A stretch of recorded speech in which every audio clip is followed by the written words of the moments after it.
Je n'aurais jamais imaginé que le pire jour de ma vie arriverait après avoir enterré mon mari. Le cabinet sentait le vieux cuir et la déception. J'étais assise dans le fauteuil raide, les mains jointes sur les genoux, portant encore la robe noire de l'enterrement de Lévi 3 jours plus tôt. En face de moi, mon fils Quinn s'agitait, mal à l'aise, tandis que sa femme, Maisie, examinait ses ongles manucurés avec un ennui théâtral. L'avocat, Maître Henderson, s'éclaircit la gorge et commença à lire le testament de Lévi de cette voix monocorde qu'ils semblaient tous maîtriser.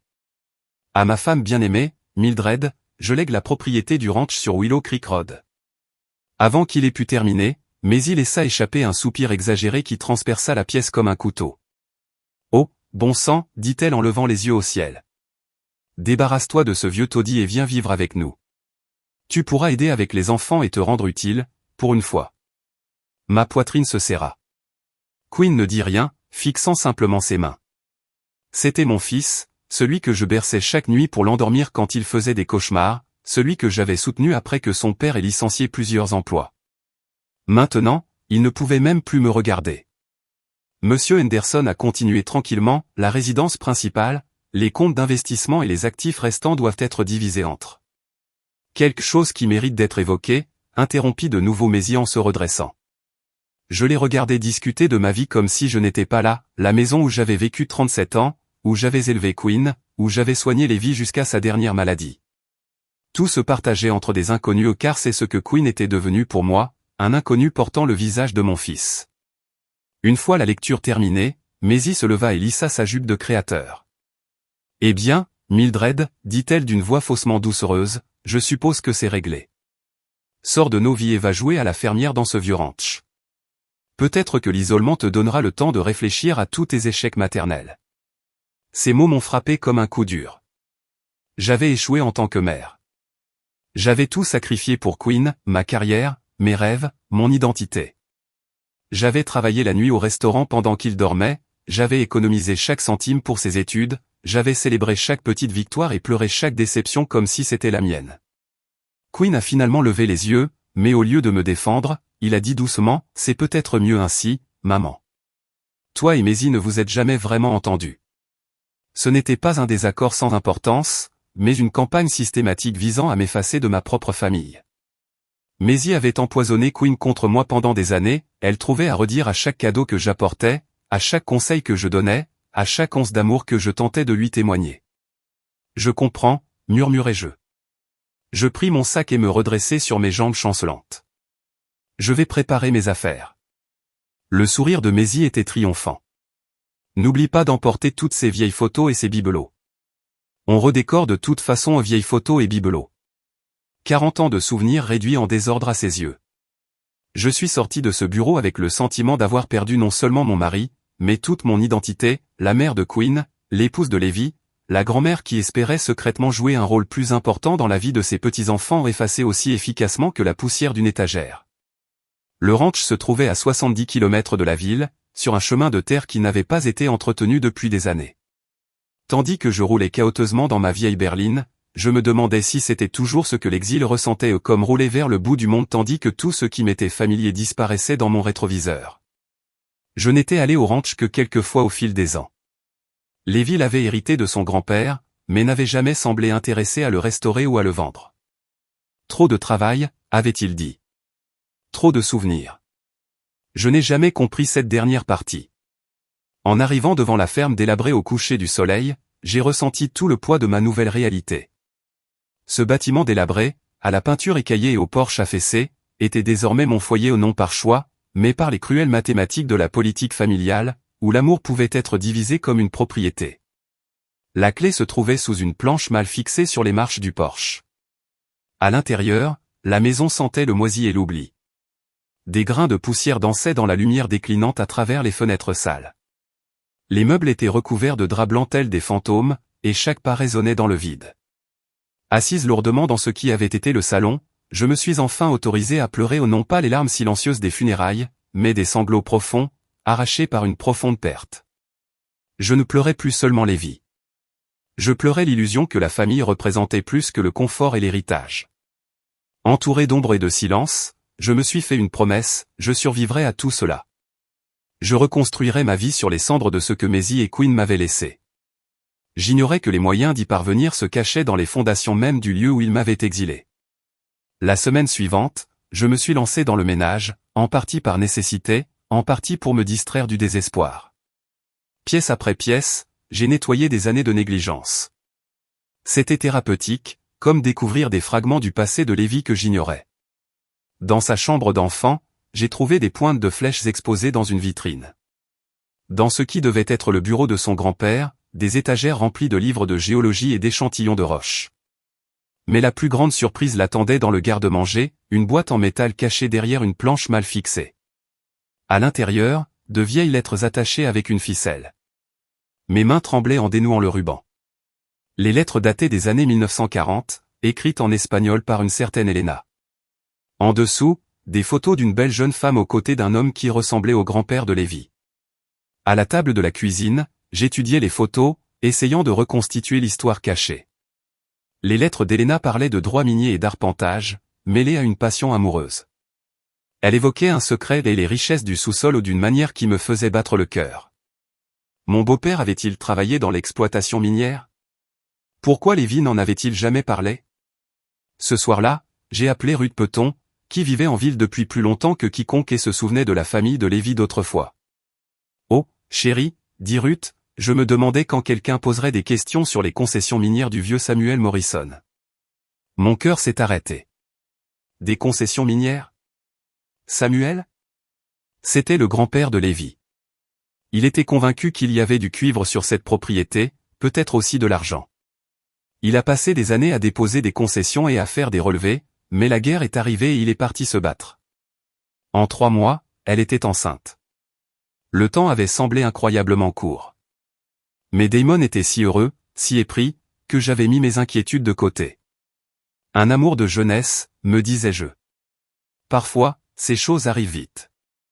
Mais maintenant, en voyant mon fils contempler sa nouvelle épouse avec adoration tandis que j'étais assis près d'une poubelle, ses doutes refoulés revinrent avec une clarté saisissante. Le bébé ou le petit Marcus était né exactement 7 mois après la première rencontre de Damon et Indy. 7 mois? Il l'avait expliqué comme prématuré, même si Marcus pesait 4 kilos, ce qui était loin d'être le poids d'un bébé prématuré. Quand je l'ai gentiment questionné, Indy s'est mise sur la défensive. « Sous-entends-tu que je mens sur ma propre grossesse » a-t-elle rétorqué. Certains bébés se développent plus vite que d'autres. Peut-être que si tu avais eu d'autres enfants, tu comprendrais mieux ces choses. Sa remarque m'a blessé, touchant au cœur de mon plus grand regret. J'avais voulu d'autres enfants après Damon, mais son père était parti quand Damon avait 3 ans, et je n'avais jamais trouvé quelqu'un qui vaille la peine d'être accueilli dans notre petit monde prudent. Indy avait le don de repérer ses points sensibles et d'appuyer dessus avec une précision chirurgicale. De mon poste d'observation inconfortable, j'observais le bébé circuler parmi la famille d'Indy. Un bel enfant aux cheveux noirs et aux yeux marrons sérieux qui semblait observer tout ce qui l'entourait. Il avait 9 mois maintenant, commençait tout juste à se hisser sur les meubles et à babiller comme le font les bébés. Mais ses yeux, ils me dérangeaient. Non pas qu'ils aient un défaut, mais parce qu'ils ne ressemblaient en rien aux yeux bleus vifs de Damon, ni aux verts d'Indy, d'ailleurs. En regardant autour de moi parmi les invités du mariage, je ne distinguais personne avec les yeux marron foncé et les traits anguleux si caractéristiques de Marcus. Je secouai la tête, essayant de chasser ces pensées. La génétique pouvait être étrange, imprévisible. Les bébés étaient souvent différents de leurs parents, surtout les premiers mois. Je laissais ma douleur obscurcir mon jugement. Mais je me souvins d'une autre conversation, qui avait eu lieu 3 mois auparavant, lorsque j'étais passé à leur appartement sans prévenir. J'avais dû récupérer du courrier livré par erreur à mon adresse, et j'espérais revoir Marcus, qui semblait grandir et changer chaque semaine. Quand j'ai frappé, j'ai entendu Indy au téléphone, la voix haute, comme pour une dispute. « Tu dois rester loin de moi », n'arrêtait-elle pas de dire. « Je te l'ai dit 100 fois. C'est fini. Je suis marié maintenant, c'est définitif. » Lorsqu'elle ouvrit la porte, son visage était rouge et son calme habituel était ébranlé. « Rhonda, que fais-tu ici » demanda-t-elle. « Je dépose juste du courrier » dis-je en brandissant l'enveloppe. « Tout va bien ? Tu as l'air contrarié. »« Juste une télévendeuse » dit-elle rapidement, mais ses mains tremblaient lorsqu'elle prit l'enveloppe. « Tu sais comme ils peuvent être insistants. » J'aurais voulu lui demander des nouvelles de Marcus, passer quelques minutes avec mon petit-fils, mais Indy m'a clairement fait comprendre que je n'étais pas la bienvenue. En fait, ce n'est pas le moment, dit-elle en fermant la porte. Marcus fait la sieste et j'ai des appels importants à passer. Avec le recul, cette conversation téléphonique ne ressemblait pas du tout à une démarche de télémarketing. Elle avait semblé personnelle, intime, même, malgré le ton colérique, comme celle de quelqu'un qui avait eu une relation avec Indy avant ou pendant sa relation avec Damon. Un autre souvenir m'a refait surface, juste après la naissance de Marcus. J'étais à l'hôpital, tenant mon prétendu petit-fils pour la première fois, et une infirmière m'a fait une remarque désinvolte. « Il a des traits tellement particuliers pour un nouveau-né », a-t-elle dit. D'habitude, il faut quelques mois pour que leur vraie personnalité se dessine sur leur visage, mais ce petit gars sait exactement qui il est. Sur le moment, j'ai pris cela pour un compliment. Maintenant, je me demandais si elle essayait de me dire autre chose. La réception touchait à sa fin, le gâteau avait été coupé, le bouquet lancé, la première danse terminée. Damon semblait plus heureux que jamais, faisant tournoyer Indy sur la piste sous les applaudissements et les acclamations des invités. Il semblait vraiment amoureux, du moins de son côté. Mais l'amour peut rendre aveugle. J'avais appris cette leçon à mes dépens avec le père de Damon, qui avait été charmant et attentionné jusqu'au jour où il avait vidé notre compte en banque et disparu avec sa secrétaire. Alors que je me levais enfin pour partir, les jambes raides à force d'être resté assis si longtemps dans cet horrible fauteuil, je pris une décision. Si Indy voulait me traiter comme une ordure, si elle convainquait mon fils que je n'étais qu'un fardeau inutile, alors peut-être était-il temps que je commence à me comporter comme quelqu'un qui n'avait plus rien à perdre. Je me dirigeais vers Marcus qui dormait paisiblement dans son porte-bébé, entouré de cadeaux et de fleurs. Ses traits fins se détendirent, mais même inconsciemment, ses yeux marrons caractéristiques et sa mâchoire anguleuse semblaient raconter une histoire qui n'avait rien à voir avec mon fils aux yeux bleus et au visage rond. « Magnifique bébé », murmurai-je assez fort pour qu'Indy l'entende de l'autre côté de la pièce, où elle acceptait les félicitations. Il va être un véritable crève-cœur quand il sera grand. Indy tourna brusquement la tête vers moi, les yeux plissés. L'espace d'un instant, je vis la peur se dessiner sur son visage avant qu'elle ne retrouve son calme. Intéressant. Je me suis penché et j'ai doucement touché la petite main de Marcus. Un enfant si doux et innocent, pris dans le piège des mensonges que les adultes autour de lui avaient tissés. Il méritait mieux que ça. Et surtout, Damon aussi. En me dirigeant vers la sortie, je me suis senti plus légère que jamais depuis des mois, non pas parce que mon humiliation était terminée, mais parce que j'avais enfin un but, une direction à toute la colère et la douleur qui s'étaient accumulées en moi. J'allais découvrir la vérité sur Marcus. Pas par vengeance, même si je ne pouvais nier l'attrait d'effacer ce sourire suffisant du visage d'Indy. J'allais le faire parce que mon fils méritait de savoir qui il avait vraiment épousé et quel genre de famille il essayait de fonder. Si j'avais raison, ce magnifique mariage reposerait sur des mensonges. Et si j'avais tort, au moins j'en serais certaine et peut-être même trouverais-je un moyen de faire la paix avec cette famille qui semblait ne plus vouloir de moi. Quoi qu'il en soit, il était temps d'arrêter d'être la femme assise tranquillement à côté de la poubelle et de commencer à être la mère qui protégeait son enfant, même quand il ne voulait pas de protection. 3 jours après le mariage, j'étais assise dans ma petite cuisine, les yeux rivés sur les pages jaunes, les mains légèrement tremblantes, tandis que je feuilletais la section « Détective privé ». L'idée me semblait si étrange, si dramatique, que j'ai failli refermer le livre à plusieurs reprises. Mais chaque hésitation me revenait à l'esprit, cette chaise pliante, cette poubelle, et le rire de mon propre fils face à mon humiliation. Le premier enquêteur que j'ai appelé était spécialisé dans les infidélités conjugales et les fraudes à l'assurance. Le second a raccroché quand j'ai mentionné enquêter sur ma belle-fille. Ce n'est qu'en contactant Margaret Chen, une ancienne inspectrice de police désormais à son compte, que j'ai trouvé quelqu'un qui comprenait. Les situations familiales sont délicates, a-t-elle déclaré lors de notre consultation téléphonique. Mais si des questions de paternité se posent, surtout lorsque des enfants sont impliqués, il est important de trouver des réponses. Pouvez-vous me rencontrer demain? Le bureau de Margaret se trouvait dans une modeste galerie marchande, entre un pressing et un service de déclaration d'impôts. C'était une femme petite et efficace d'une 50aine d'années, au regard bienveillant et aux cheveux grisonnants attachés en une queue de cheval pratique. Elle m'écoutait sans me juger tandis que j'expliquais mes soupçons, prenant des notes d'une écriture soignée et précise.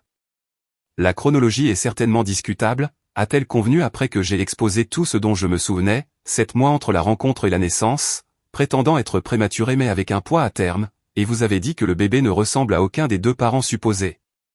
Pas du tout, ai-je répondu. Mais je sais que la génétique peut être imprévisible. Je pourrais me tromper complètement. Margaret sourit doucement. C'est à ça que servent les tests ADN. Mais je veux que vous compreniez, si vos soupçons sont fondés, les prouver détruirait définitivement le mariage de votre fils et peut-être même sa relation avec vous. Êtes-vous préparé à cette éventualité? J'ai repensé au visage de Damon au mariage, à son regard si désinvolte. Notre relation est déjà détruite. Au moins, comme ça, si j'ai raison, il saura la vérité. Si j'ai tort, je le saurai et je trouverai peut-être un moyen de faire la paix. Margaret hocha la tête. D'accord. Pour un test ADN basique, j'aurai besoin d'échantillons de l'enfant et de votre fils pour comparaison. L'échantillon de l'enfant est généralement plus facile à obtenir, une tétine, un biberon, tout ce qu'il a porté à sa bouche récemment. L'échantillon de votre fils pourrait être plus complexe. Je ne vois presque plus Marcus. Indy s'en charge. Et Damon? Je m'interrompis, réalisant à quel point j'avais été exclu de leur vie. Laissez-moi d'abord faire une enquête préliminaire, suggéra Margaret. Examinez le passé d'Indy. Voir ce que je peux trouver sur sa vie avant sa rencontre avec votre fils. Parfois, la vérité se révèle de manière inattendue. La semaine suivante, je me suis retrouvé dans un étrange état d'inactivité. Je vaquais à mes occupations quotidiennes, travail à la bibliothèque où je travaillais depuis 12 ans, courses, promenades nocturnes dans mon quartier. Mais mon esprit était constamment ailleurs, à me demander ce que Margaret pouvait bien découvrir. L'appel est arrivé un jeudi soir alors que je réchauffais les restes de soupe pour le dîner. Rhonda, c'est Margaret. J'ai trouvé des informations intéressantes sur le passé d'Indy. Peux-tu venir demain après-midi? J'ai à peine dormi cette nuit-là, mon imagination débordant de possibilités. Quand je suis arrivé au bureau de Margaret le lendemain, elle avait une chemise en papier épais, étalée sur son bureau. Indy n'a pas été tout à fait honnête sur son passé, commença Margaret sans préambule. Elle a dit à votre fils qu'elle avait vécu à Portland avant de s'installer ici, où elle travaillait comme coordinatrice marketing pour une petite entreprise qui a fait faillite. C'est vrai, mais incomplet. Elle glissa une photo sur le bureau. On y voyait Indy lors de ce qui semblait être une réunion informelle en plein air, souriant et riant avec un groupe de personnes. Sur la photo, son bras était enroulé autour d'un homme grand, aux cheveux noirs, aux yeux marrons sérieux et aux traits anguleux qui me faisaient tourner l'estomac en le reconnaissant. Il s'appelle Connor Walsh, poursuivit Margaret. Ils sont sortis ensemble pendant près de 2 ans à Portland. D'après plusieurs amis communs à qui j'ai parlé, leur relation était sérieuse. Ils ont vécu ensemble pendant les 8 derniers mois avant qu'elle ne quitte subitement la ville. J'ai pris la photo, les mains tremblantes. La ressemblance entre Connor et le petit Marcus était indéniable, mêmes yeux noirs, même mâchoire distinctive, même sourire légèrement en coin. Quand a-t-elle quitté Portland, demandai-je, même si j'avais déjà peur de la réponse. Environ 6 semaines avant de rencontrer votre fils. Selon son ancien propriétaire, elle a rompu son bail de manière inattendue et a quitté le logement en faisant suivre une adresse, prétextant une opportunité d'emploi à saisir. La chronologie était bouleversante. Si Indy avait vécu avec Connor jusqu'à 6 semaines avant de rencontrer Damon, et si Marcus était né 7 mois plus tard. Il y a autre chose, dit Margaret doucement. J'ai parlé à Connor. Il essaie de retrouver Indy depuis presque 2 ans. Il pense qu'elle était enceinte lorsqu'elle a quitté Portland. Ma soupe de la veille menaçait de remonter. Il sait pour Marcus? Pas spécifiquement, mais il sait qu'elle était enceinte de lui lorsqu'elle a disparu. Il la recherche depuis. J'ai fixé la photo au cet inconnu qui pourrait être le vrai père de mon petit-fils. Il avait l'air d'un homme bien, quelqu'un qui cherchait son enfant depuis 2 ans, tandis que mon fils l'élevait comme le sien. Quel genre de personne fait ça, murmurai-je. L'expression de Margaret était à la fois compatissante et ferme. Quelqu'un qui sait très bien se réinventer quand les circonstances deviennent difficiles. Ce Connor a un bon travail, une vie stable. Mais apparemment, Indy a décidé qu'elle pouvait faire mieux. Les pièces du puzzle se mettaient en place avec une clarté incroyable. Indy avait quitté Portland enceinte de l'enfant de Connor, avait trouvé mon fils, un fils confiant et accompli, et l'avait convaincu que le bébé était de lui. Elle avait trouvé une meilleure situation et avait été prête à mentir à tout le monde, y compris à un bébé innocent, pour l'obtenir. J'ai besoin d'obtenir cet échantillon d'ADN, dis-je, ma voix plus forte que je ne l'avais entendue depuis des semaines. Tu es sûr? Une fois qu'on aura la preuve, on ne pourra plus revenir en arrière. J'ai pensé à Marcus, innocent et confiant, persuadé que Damon était son père. J'ai pensé à Damon déversant son amour sur un enfant qui n'était pas le sien, tandis qu'un inconnu à Portland pleurait un fils qu'il n'avait jamais rencontré. Et je me suis imaginé assis près de cette poubelle, tandis qu'Indy riait de la famille qu'elle détruisait avec ses mensonges. Je suis sûr. Margaret hocha la tête. Alors, il faut être très prudent. Si Indy soupçonne ce que nous faisons, elle pourrait disparaître à nouveau, emmenant Marcus avec elle. Elle l'a déjà fait. Cet après-midi-là, je suis passé devant l'immeuble de Damon et Indy, cherchant le courage de frapper à leur porte. J'avais apporté un petit cadeau pour Marcus, un éléphant en peluche acheté à la pharmacie, espérant que cela me permettrait de passer quelques minutes seul avec lui. Mais, assis dans ma voiture à observer leur immeuble, j'ai réalisé que j'étais terrifié. Non pas de l'hostilité d'Indy, à laquelle je m'étais habitué, mais de ce que je pourrais découvrir. Et si le test ADN confirmait mes soupçons? Et s'il ne le confirmait pas? Quoi qu'il en soit, après aujourd'hui, plus rien ne serait comme avant. J'étais encore assise là, paralysée par l'indécision, quand Indy sortit du bâtiment, poussant Marcus dans sa poussette. Elle portait une tenue décontractée, un pantalon de yoga et un débardeur, ses cheveux blonds tirés en arrière en un chignon décoiffé, ressemblant à n'importe quelle jeune mère en promenade. Mais j'en savais plus maintenant. Je savais pour Connor Walsh à Portland et le mensonge élaboré qu'elle avait monté autour de ma famille. En la regardant s'arrêter pour discuter avec une voisine, riant et gesticulant avec animation tandis que Marcus babillait joyeusement dans sa poussette, j'ai senti une colère froide m'envahir. Elle était douée pour ça, je me suis rendu compte douée pour faire semblant, douée pour faire croire aux gens quelle que soit la version de la réalité qui servait ses intérêts. Mais elle avait commis une erreur cruciale. Elle avait sous-estimé la femme qu'elle avait tenté de jeter comme un déchet. J'ai démarré ma voiture et suis rentré chez moi, l'esprit déjà occupé à élaborer un plan. Margaret avait raison. Il fallait être prudent. Mais prudence ne signifiait pas passivité. Il était temps de cesser d'être la victime de l'histoire d'Indy et de devenir l'auteur de ma propre histoire. L'occasion s'est présentée plus tôt que prévu. Dimanche après-midi, Damon m'a appelé avec une invitation qui m'a tellement surprise que j'ai failli m'en méfier. « Maman, tu veux venir dîner ce soir ?» Indy a pensé que ce serait sympa de partager un repas en famille. J'ai serré le téléphone plus fort, immédiatement méfiant. Après l'humiliation du mariage, l'idée qu'Indy veuille soudainement ma compagnie me semblait impossible. Tu es sûr que c'est ce qu'elle veut? Bien sûr. On a discuté et on se sent tous les deux mal à cause de la façon dont les choses se sont passées au mariage. Cette histoire de places assises. C'était censé être drôle, mais c'est peut-être allé trop loin. C'était peut-être allé trop loin. Non. C'était cruel et humiliant, peut-être même trop. Mais j'ai ravalé ma fierté. C'était peut-être ma seule chance d'obtenir l'échantillon d'ADN dont Margaret avait besoin. C'est très attentionné. À quelle heure dois-je venir? 18 heures. Et maman, pourrais-tu apporter quelques-uns de ces petits pains que tu préparais autrefois? Ceux aux herbes? C'était une demande tellement normale, qui rappelait tellement le fils que j'avais élevé, que pendant un instant j'ai presque oublié les tests ADN, Connor Walsh et toutes les tromperies compliquées qui nous avaient amenés à ce point. Bien sûr, chérie. Je les ferai frais cet après-midi. J'ai passé les heures suivantes dans ma cuisine à pétrir la pâte et à essayer de me calmer. Les petits pains étaient les préférés de Damon, que je préparais pour chaque occasion spéciale durant son enfance.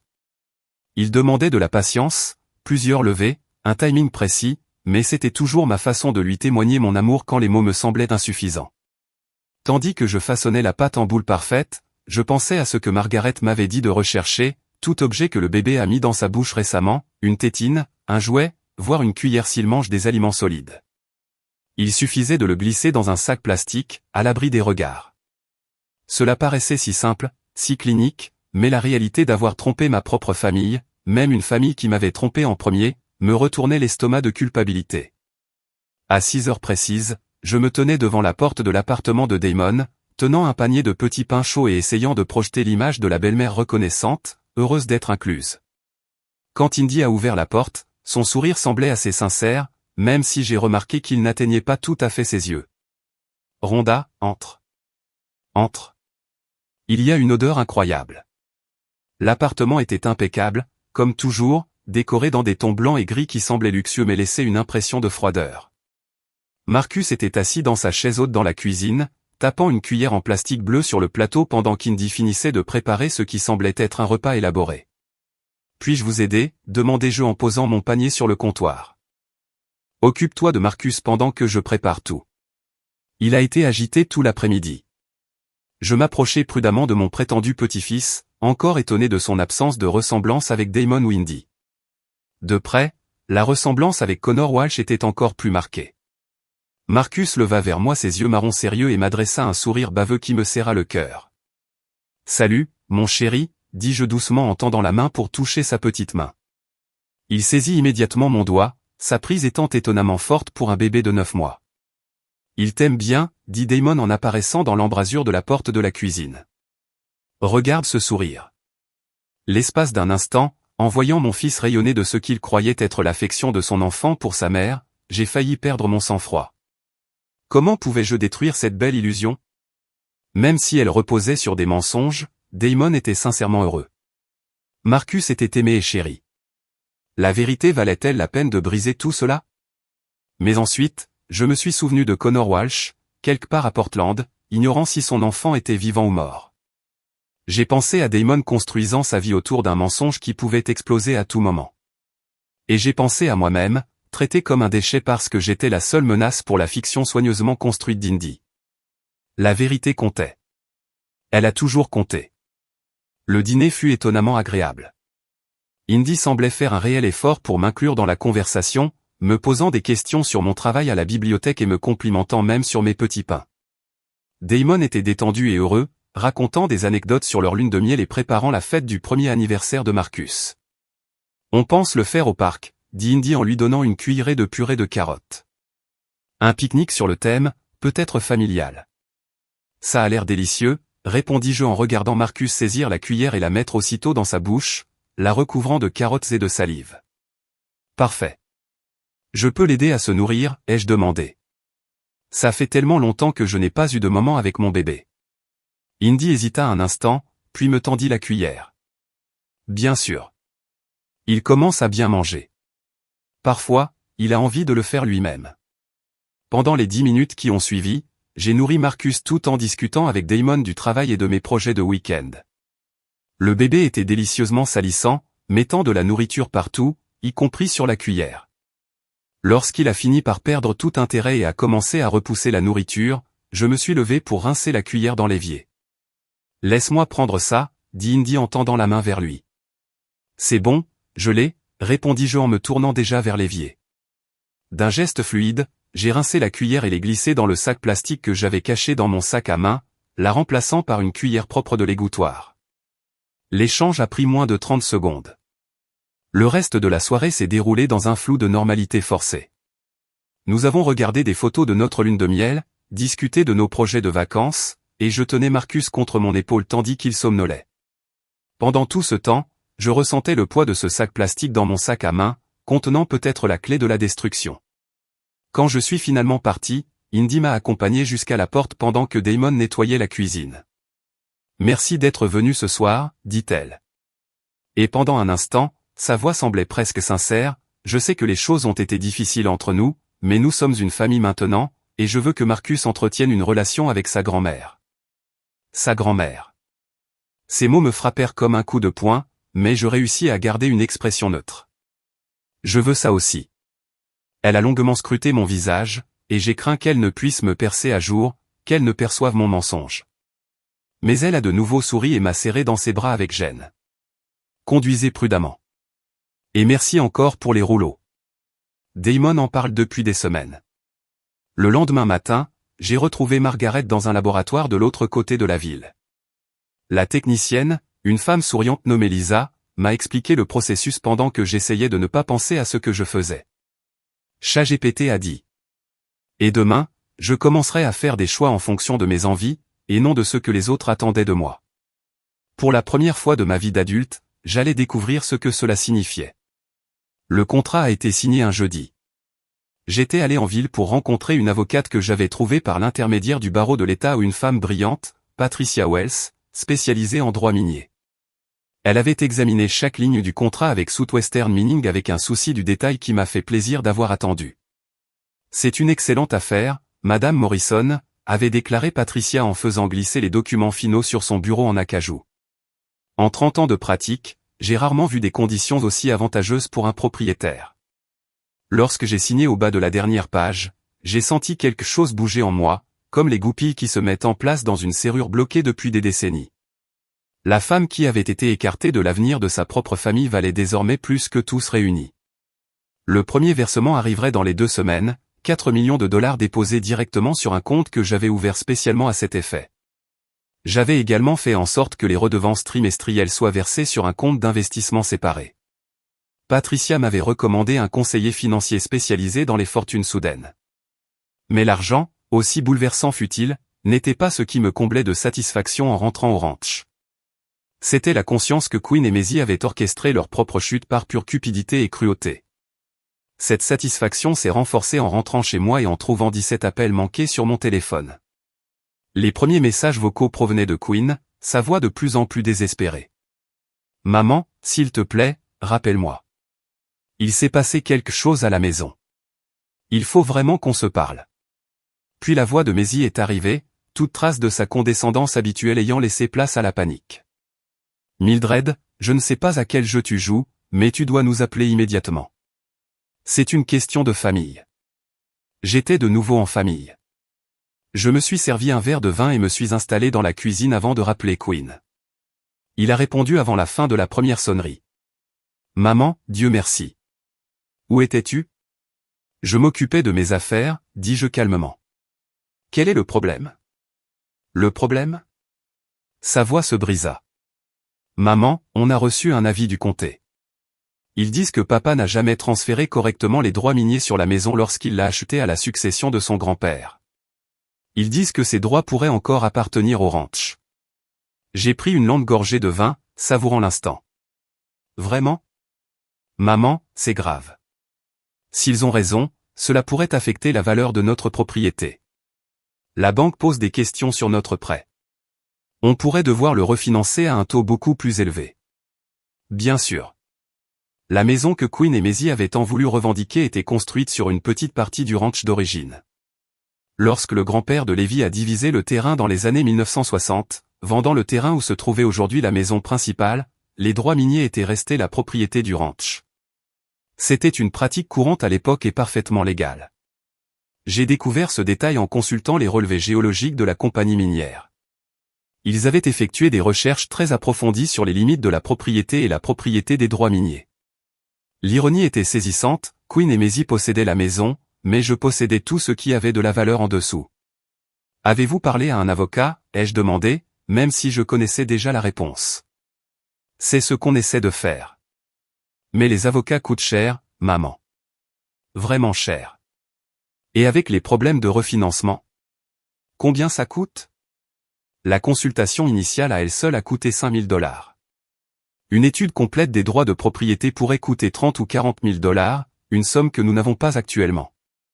Je laissai le silence s'éterniser, écoutant la respiration anxieuse de Quinn. Finalement, je dis, « Eh bien, c'est un problème, maman. S'il te plaît. Je sais que les choses ont été difficiles entre nous ces derniers temps, mais nous sommes une famille. Il faut rester soudés. Famille. » Ce mot revenait. C'était incroyable à quelle vitesse il réapparaissait dans leur vocabulaire quand ils avaient besoin de quelque chose. « Quinn, tu te souviens de ce que Maisie m'a dit au cabinet de l'avocat ? » ?»« Maman. Elle m'a dit de sortir de vos vies et d'aller jouer au fermier. Elle a dit que j'avais échoué en tant que mère. Elle a dit que l'isolement me donnerait peut-être le temps de réfléchir à mes échecs. Elle ne le pensait pas comme ça. Qu'est-ce qu'elle voulait dire, Quinn ? » Une autre pause. « Maman, qu'est-ce que tu veux ? Des excuses ? D'accord. Je suis désolé. Maisie aussi. On a tous mal géré la mort de papa. Des excuses, comme si 40 années de sacrifice et d'amour inconditionnel pouvaient être contrebalancées par un regret réticent exprimé sous la contrainte financière. Quinn, je veux que tu écoutes très attentivement ce que je vais te dire, d'accord ? J'ai signé un bail minier pour le ranch. Un bail minier très lucratif. Silence, Puis d'une voix à peine plus haute qu'un murmure, quel genre de bail minier? Le genre qui va me rapporter plus d'argent l'année prochaine que ce que ton père et moi avons gagné pendant tout notre mariage. Le silence dura si longtemps que je crus que l'appel avait été coupé. Finalement, Quinn retrouva sa voix. Combien d'argent, maman? Assez pour que je n'ai plus jamais à me soucier des frais d'avocat, du refinancement ou des taxes foncières. Jésus-Christ. Sa voix était creuse. Depuis combien de temps es-tu au courant? Je l'ai découvert après avoir emménagé au ranch, après que toi et Maisie ayez clairement fait comprendre que je n'étais pas le bienvenu dans votre nouvelle vie. Maman, nous n'avons jamais dit que tu n'étais pas la bienvenue. Tu n'avais pas besoin de le dire, Quinn. Les actes sont plus éloquents que les mots, et tes actes m'ont tout dit sur ma position par rapport à tes priorités. J'entendais la voix de Maisie en arrière-plan stridente et exigeante. Quinn couvrait le téléphone, mais je distinguais encore des bribes de sa phrase, des millions. Combien? Quel? Quand Quinn reprit la parole, sa voix avait changé. C'était le ton qu'il utilisait lorsqu'il désirait quelque chose étant enfant, câlin, manipulateur, destiné à réveiller mon instinct maternel. Maman, je sais qu'on a fait des erreurs, mais on est une famille. Quoi qu'il arrive avec cette histoire d'exploitation minière, on devrait y faire face ensemble. On pourrait peut-être trouver une solution qui profite à tout le monde. C'est avantageux pour tout le monde, ai-je répété. Traduction, donnez-nous de l'argent. Quel genre d'arrangement aviez-vous en tête? Eh bien, si l'affaire des droits miniers affecte notre propriété, nous pourrions peut-être fusionner les propriétés et exploiter nos ressources. Nous pourrions tous vivre confortablement. Tous vivent confortablement, après avoir tant travaillé pour m'expulser de leur vie confortable. Où vivrais-je dans cet arrangement, ai-je demandé. Chez nous, bien sûr. On pourrait te construire un bel appartement au-dessus du garage. Tu aurais ton intimité, mais tu serais proche de tes petits-enfants. Un appartement au-dessus du garage, alors que je venais de gagner des millions de dollars. Quinn, dis-je d'une voix d'un calme absolu, laisse-moi m'assurer que j'ai bien compris. Il y a 3 semaines, ta femme m'a dit de quitter vos vies et de croupir en isolement dans un ranch sans intérêt. Maintenant que tu as découvert que ce ranch vaut une fortune, tu veux me libérer et me permettre gracieusement d'habiter au-dessus de ton garage. Est-ce bien ça? Maman, quand tu le dis comme ça sonne exactement comme ça. Tu veux mon argent, mais tu ne me veux pas. Ce n'est pas vrai, n'est-ce pas? Dites-moi, Quinn, dans ce merveilleux arrangement que vous proposez, qui contrôlerait le bail minier? Qui prendrait les décisions financières? Qui déciderait de l'utilisation de l'argent? Silence. Je le pensais. Mon téléphone a vibré, un autre appel est arrivé, Maisie appelait de son propre téléphone. Je l'ai ignoré. Maman, s'il te plaît, ne fais rien de trop vite. Asseyons-nous et discutons comme des adultes. Je suis adulte, Quinn. Pour la première fois en 40 ans, je prends des décisions en fonction de ce qui est bon pour moi, et non de ce qui arrange les autres. Qu'est-ce que ça veut dire? Ça veut dire que j'en ai assez d'être ton filet de sécurité. J'en ai assez d'être la personne que tu appelles quand tu as besoin d'argent, de babysitting gratuit ou de quelqu'un sur qui on peut se fier pour tes problèmes. J'en ai assez d'être remplaçable. Tu n'es pas remplaçable, maman. C'est juste que, tu n'as pas les idées claires. Le deuil peut pousser les gens à faire des choses irrationnelles. Irrationnelles. J'étais irrationnel de refuser de les sortir d'une crise qu'ils avaient eux-mêmes provoquée. Quinn, dis-je, la prochaine fois que tu me parleras, je veux que ce soit parce que tu désires vraiment une relation avec moi, et non parce que tu attends quelque chose de moi. En attendant, je te suggère de trouver comment résoudre tes problèmes par toi-même. J'ai raccroché avant qu'il puisse répondre. Quelques secondes plus tard, mon téléphone vibrait à nouveau, Quinn, puis Maisie, puis Quinn à nouveau. Je l'ai éteint et mis de côté. Dehors, le soleil se couchait sur le ranch, teintant le ciel de nuances d'or et de pourpre. Demain, des représentants de la compagnie minière arriveraient pour commencer les travaux préliminaires d'arpentage. Bientôt, cette paisible propriété grouillerait d'activité tandis qu'ils s'apprêtaient à extraire la richesse qui sommeillait sous terre depuis des millions d'années. Mais ce soir, il n'y avait que moi et le silence et la certitude que tout avait changé. Je n'étais plus la femme exilée de sa propre famille. Je n'étais plus la source commode de fonds d'urgence, de main-d'œuvre gratuite ou d'excuses culpabilisantes. J'étais Mildred Morrison, et je valais exactement ce que je disais valoir, ni plus ni moins. Mon téléphone, même éteint, semblait vibrer sous le poids de tous ces appels manqués, 62 tentatives de me joindre en une seule journée, non pas parce qu'ils avaient soudain réalisé qu'ils m'aimaient, mais parce qu'ils avaient enfin compris ce qu'ils avaient gâché. L'ironie était presque invraisemblable. 6 mois plus tard, j'étais assis sur le porche de mon ranch rénové, regardant le lever du soleil colorer les montagnes de violet et d'or, lorsque le rapport trimestriel de la compagnie minière est arrivé. L'enveloppe me semblait imposante, pleine de documents officiels et d'états financiers. À l'intérieur, en plus des mises à jour techniques habituelles sur l'avancement de l'extraction et les prix du marché, se trouvait un chèque qui me coupait encore le souffle, même si j'en avais reçu 3 maintenant, 437 000 $, ma part des ventes de cuivre du trimestre précédent.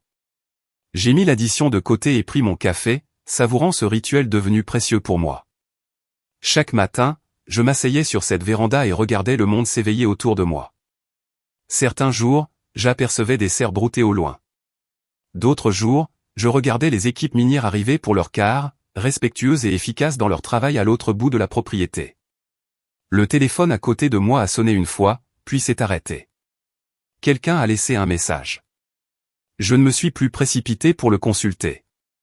Ces derniers temps, la plupart de mes appels provenaient de personnes à qui je voulais vraiment parler, Patricia Wells, mon avocate, qui me tenait au courant des affaires juridiques, Frank Torres, de la compagnie minière, qui me fournissait des mises à jour opérationnelles, le docteur Sarah Chen, qui était devenu une sorte d'ami et de contact professionnel, et, parfois bien que moins fréquemment maintenant de Queen. Le caractère de ces appels avait changé au cours des 6 derniers mois.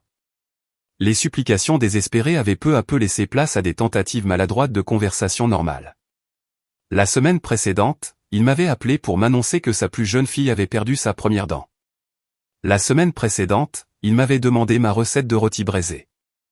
Des gestes simples, mais différents de ses communications précédentes, moins calculés, plus sincères. J'avais commencé à répondre à environ la moitié de ses appels. Maisie, quant à elle, avait complètement cessé de m'appeler après une conversation particulièrement désagréable en février, où elle m'avait accusé de manipuler la situation et de monter Queen contre sa propre famille. Je l'avais écouté fulminer pendant environ 2 minutes avant de lui dire calmement que je n'avais ni le temps ni l'envie de manipuler qui que ce soit, et que si Queen reconsidérait ses priorités, elle ferait peut-être mieux d'examiner son propre comportement au lieu de me blâmer. Elle m'avait raccroché au nez. C'était notre dernière conversation. ChatGPT a dit. Le plus dur, comme je le savais, fut de voir Damon dire au revoir à Marcus. Malgré tout, malgré la vérité, il avait passé plus d'1 an à croire qu'il était le père de cet enfant. L'amour ne disparaît pas simplement parce que la biologie prouve qu'il était mal placé, avait-il dit. Je n'arrête pas de penser que je devrais le détester, m'avait confié Damon lors d'un de nos dîners hebdomadaires, une nouvelle tradition instaurée après le chaos. Il est la preuve vivante que je me suis fait avoir. Mais quand je le regarde, je vois un bébé innocent qui n'a rien choisi de tout cela. Exactement, avais-je terminé pour lui. Connor Walsh était arrivé de Portland 2 semaines après ma révélation. Je m'attendais à détester cet inconnu qui avait compliqué nos vies par sa simple existence. Mais il s'était avéré être exactement ce que l'enquête de Margaret avait suggéré, un homme bien qui recherchait son enfant et la femme qu'il aimait. La rencontre entre Connor et Damon avait été gênante mais respectueuse, 2 hommes qui avaient été victimes involontaires de la même tromperie, essayant de traverser une situation impossible avec dignité. Je veux que tu saches, avait dit Connor lors de cette première rencontre, je ne savais pas qu'elle était enceinte quand elle est partie. Si je l'avais su, j'aurais remué ciel et terre pour la retrouver. Damon hocha la tête avec raideur. Quels sont tes projets maintenant? Je veux faire partie de la vie de mon fils. Je veux le soutenir financièrement et émotionnellement autant que je peux. Mais je comprends aussi que tu sois son père depuis 1 an. Je ne veux pas le priver de tout ce qu'il connaît. C'était plus de considération qu'Indy n'en avait jamais montré à qui que ce soit. L'accord de garde qu'ils avaient finalement trouvé était compliqué, mais équitable. Connor aurait la garde principale et déménagerait dans notre ville pour se rapprocher de Marcus et faciliter la transition. Damon aurait des droits de visite réguliers jusqu'à ce que Marcus soit en âge de comprendre la situation, après quoi il réexaminerait l'accord. Indy avait âprement contesté la décision de garde, mais sa position était fragile. Elle avait commis une fraude. Elle n'avait pas de revenus stables et avait fait preuve d'un comportement trompeur que les juges ont tendance à prendre au sérieux dans les affaires de garde. Aux dernières nouvelles, elle était retournée vivre à Seattle chez ses parents, en attendant l'issue de diverses procédures judiciaires. Richard et Patricia s'étaient apparemment montrés moins indulgents envers le comportement de leur fille que je ne l'aurais cru de la part de personnes qui semblaient initialement si protectrices à son égard. Mais ce soir, rien de tout cela n'avait d'importance. Ce soir-là, Damon venait dîner, et pour la première fois depuis plus d'1 an, nous serions seuls tous les deux, pas d'Indy surveillant notre conversation, pas de tension quant à savoir si j'étais la bienvenue dans la vie de mon fils, pas de tergiversation sur des sujets qui pourraient perturber le fragile équilibre des mensonges. La sonnette retentit à 18h précises. Certaines choses ne changeaient jamais, Damon avait toujours été ponctuel. Ça sent divinement bon, dit-il en ouvrant la porte. Et l'espace d'un instant, il redevint mon fils le garçon qui n'avait jamais rencontré un seul petit pain qu'il n'aimait pas. Ils sont presque prêts, dis-je en m'écartant pour le laisser entrer. Comment s'est passée ta semaine? C'était une question tellement normale, le genre de choses que j'avais envie de lui poser depuis des mois sans avoir l'impression de m'immiscer dans sa vie soigneusement construite. En fait, plutôt bien, dit-il en s'installant à sa place habituelle à ma table de cuisine. J'ai déjeuné avec Connor et Marcus hier. Je m'arrêtais pour sortir les petits pains du four. L'idée que Damon puisse volontairement passer du temps avec l'homme qui, sans le savoir, l'avait remplacé était encore un moment d'adaptation pour nous tous. Comment va Marcus? Bien. Vraiment bien, en fait. Connor est super avec lui, et il est patient avec moi aussi. Il me laisse participer, même s'il n'y est pas obligé. J'ai posé le panier de petits pains sur la table et me suis assise en face de mon fils. Ça doit être compliqué pour toi. Damon resta silencieux un instant, beurrant un petit pain avec la même précision minutieuse qu'enfant. C'est vrai. Certains jours, je me réveille encore et je me demande ce que Marcus est en train de faire, s'il a besoin de quelque chose. Puis je me souviens que je n'ai pas besoin de quelque chose, laissa-t-il sa voix s'éteindre. Tu n'es pas son père, dis-je doucement. Mais tu l'étais. Pendant 1 an, tu as été tout ce qu'un père devrait être. Cet amour n'a pas été vain, chérie. Il a juste été détourné. C'est ce qui t'est arrivé, demanda-t-il en me regardant avec des yeux qui me rappelaient tant ceux de son père. Quand papa est parti, ton amour pour lui a-t-il changé de direction? La question m'a pris au dépourvu. Nous n'avions jamais vraiment parlé de l'abandon de son père. Pas honnêtement. D'une certaine manière, oui. Tout l'amour que je lui aurais donné, je l'ai consacré à t'élever. Je suis désolé, dit-il soudainement, pour la façon dont je t'ai traité ou pour avoir ri quand Indy t'a mis à côté de cette poubelle, pour t'avoir repoussé, pour avoir choisi sa version de la réalité plutôt que la tienne. J'ai senti les larmes me monter aux yeux. Tu es tombé amoureux. Les gens font des bêtises quand ils sont amoureux. Crois-moi, j'en sais quelque chose. Mais tu es ma mère. J'aurais dû te protéger, pas participer à ton humiliation. Tu protégeais ce que tu pensais être ta famille. Je comprends ce réflexe. Il tendit la main par-dessus la table et la prit. Tu m'as sauvé. Tu sais, si tu n'avais pas découvert la vérité, combien de temps cela aurait-il duré? Aurais-je passé des années à élever l'enfant d'un autre homme, pensant qu'il était le mien? Indy m'aurait-elle jamais dit la vérité? Je lui ai serré la main. Je ne sais pas. Mais je sais que Marcus mérite de connaître son vrai père, et que Connor mérite de connaître son fils. Et tu mérites de construire ta vie sur la vérité, pas sur des mensonges, même si la vérité fait mal, surtout à ce moment-là. Nous avons dîné dans un silence confortable, ce genre de silence tranquille que j'avais oublié qu'on pouvait partager. Ensuite, Damon m'a aidé à débarrasser la table et à faire la vaisselle, reprenant mes vieux rythmes comme si l'année passée loin de moi n'avait jamais eu lieu. J'envisage de sortir à nouveau avec quelqu'un, dit-il alors que nous finissions de ranger. Pas sérieusement, pas encore, mais un jour ou l'autre. C'est sain, dis-je en accrochant le torchon. Tu es jeune. Tu as tellement à offrir à quelqu'un cette fois. J'aimerais faire les choses différemment. Prendre mon temps. Poser plus de questions. Peut-être leur présenter ma mère, très intelligente et dotée d'un bon instinct. J'ai ri, me sentant plus légère que jamais depuis des mois. Ta mère est très intelligente et elle a aussi appris à dire ce qui ne va pas. Bien, dit Damon en me serrant fort dans ses bras. J'ai besoin de quelqu'un qui me dise la vérité, même si elle est difficile à entendre. Après son départ, je me suis assise dans mon salon avec une tasse de thé, repensant à l'étrange voyage qui nous avait amenés ici. 6 mois plus tôt, j'étais la belle-mère indésirable, assise près d'une poubelle tandis que ma famille riait de mon humiliation. Ce soir, j'étais simplement redevenu la mère de Damon, on lui confiait ses pensées et ses sentiments, on appréciait mon point de vue plutôt qu'on la rejetait pour ses désagréments.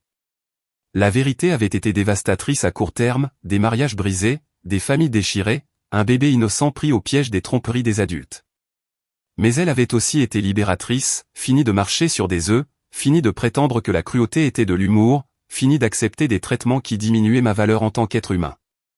Mon téléphone a vibré, accompagné d'un SMS. C'était une photo de Connor, Marcus traversait d'un pas assuré une aire de jeu tandis que d'autres enfants jouaient à proximité. Le message qui l'accompagnait était simple, j'ai pensé que tu aimerais voir à quel point il se tient debout. J'ai souri en observant la photo du petit garçon qui ne serait jamais mon petit-fils biologique, mais qui occuperait toujours une place spéciale dans mon cœur. Sur la photo, Marcus riait, les bras tendus pour garder l'équilibre, le visage rayonnant de la joie d'une indépendance retrouvée. Il apprenait à marcher seul, loin des mensonges et des manipulations qui avaient marqué son enfance. D'une certaine manière, moi aussi. J'ai répondu, il a l'air heureux et en bonne santé. Merci de m'avoir invité. La réponse de Connor est venue rapidement, c'est grâce à toi qu'il a pu connaître sa vraie famille. Nous t'en serons toujours reconnaissants. La vraie famille, ce n'est pas celle qui repose sur la commodité et la tromperie, mais celle qui est désordonnée, compliquée et honnête et qui émerge lorsque les gens choisissent la vérité plutôt que le confort. J'ai posé mon téléphone et repris le livre que je lisais, m'enfonçant plus profondément dans mon fauteuil préféré. Demain, j'irai travailler à la bibliothèque, j'appellerai peut-être mon amie Suzanne pour prendre de ses nouvelles, ou encore je visiterai le marché fermier que je voulais explorer. Des plaisirs simples, mais à moi de choisir maintenant, sans avoir à me soucier de savoir s'il serait apprécié par quelqu'un d'autre. La vérité nous avait tous libérés, même quand, et surtout quand, elle faisait mal. Et pour la première fois depuis plus d'1 an, j'étais exactement à ma place dans ma vie, valorisé par des gens qui voyaient ma valeur, entouré d'un amour qui ne m'obligeait pas à me rabaisser pour le recevoir. Certaines victoires ne s'accompagnent ni de fanfares ni de célébrations. Parfois, le plus grand triomphe réside simplement dans la satisfaction tranquille de savoir qu'on a choisi le courage plutôt que le confort, la vérité plutôt que la commodité, et sa propre dignité plutôt que les mensonges d'autrui. Cette nuit-là, j'ai mieux dormi que depuis des mois. Maintenant, je suis curieuse de savoir ce que vous feriez si vous étiez à ma place. Avez-vous déjà vécu une expérience similaire? Laissez un commentaire ci-dessous.